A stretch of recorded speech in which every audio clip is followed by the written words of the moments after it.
तुम्हाला माहीत आहे का की प्रत्येक कामाच्या सुरुवातीला गणपती बाप्पांचे नाव का घेतले जाते? त्याने यायचं नाही, मीच सांगणार. तर गणपती बाप्पा हे बुद्धी आणि विद्येचे अधिपती असल्याने कामात यश मिळवण्यासाठी त्यांचे नाव घेतले जाते व ते विघ्नहर्ता देखील आहे.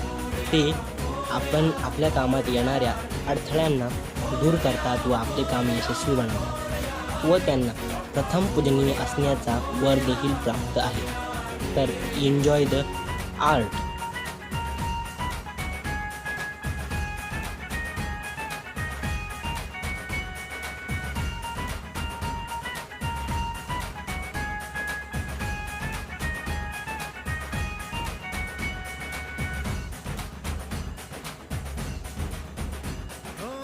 खुशियों के दिन हो